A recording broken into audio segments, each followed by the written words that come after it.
Hello everyone. MP board revision test कक्षा 10वीं हिंदी विषय का पेपर है। तो इसके हल निकाल रहे हैं यहाँ पे। तो देखते हैं पहला प्रश्न क्या है। सही विकल्प चुनकर लिखिए। पहला, सूर सागर का सबसे चर्चित प्रसंग है, तो इसका हो जाएगा भ्रमर गीत का नंबर। दूसरा है, परंपरा बनाम आधुनिकता पाठ के लेखक हैं, तो इसका हो जाएगा ग नंबर हजारी प्रसाद द्विवेदी। नर्मदा का उद्गम स्थल है, तीसरा है, तो इसका हो जाएगा ग नंबर अमरकंटक। चौथा है, देवकी पुत्र में समास है, तो इसका है क नंबर तत्पुरुष समास। पांचवा है, अद्भुत रस का स्थायी भाव है, तो इसका ख नंबर हो जाएगा विस्मय। ये विकल्प हो गए। दूसरा प्रश्न में चलते हैं। रिक्त स्थानों की पूर्ति कीजिए। पहला लिखा हुआ है, चतुर चितेरे क्रूर पंक्ति कवि द्वारा लिखित है, तो ये बिहारी द्वारा लिखित है, तो इसका हो जाएगा बिहारी।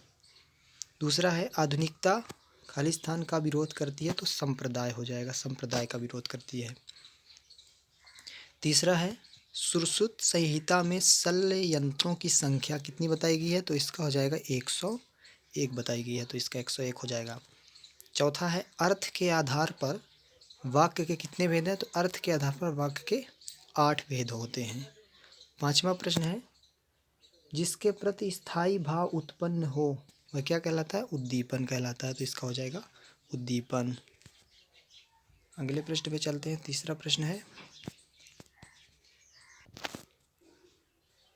प्रश्न है, निम्नलिखित प्रश्नों के उत्तर एक वाक्य में दीजिए। तो पहला है, साधु से क्या नहीं पूछना चाहिए, तो साधु से जाति नहीं पूछनी चाहिए, यहाँ लिख देंगे, पहले का हो जाएगा जाति। दूसरा है, पंजाब केसरी के नाम से कौन प्रसिद्ध है, तो इसका हो जाएगा लाला लाजपत राय, तो इसका हो जाएगा लाला लाजपत राय, लाजपत राय।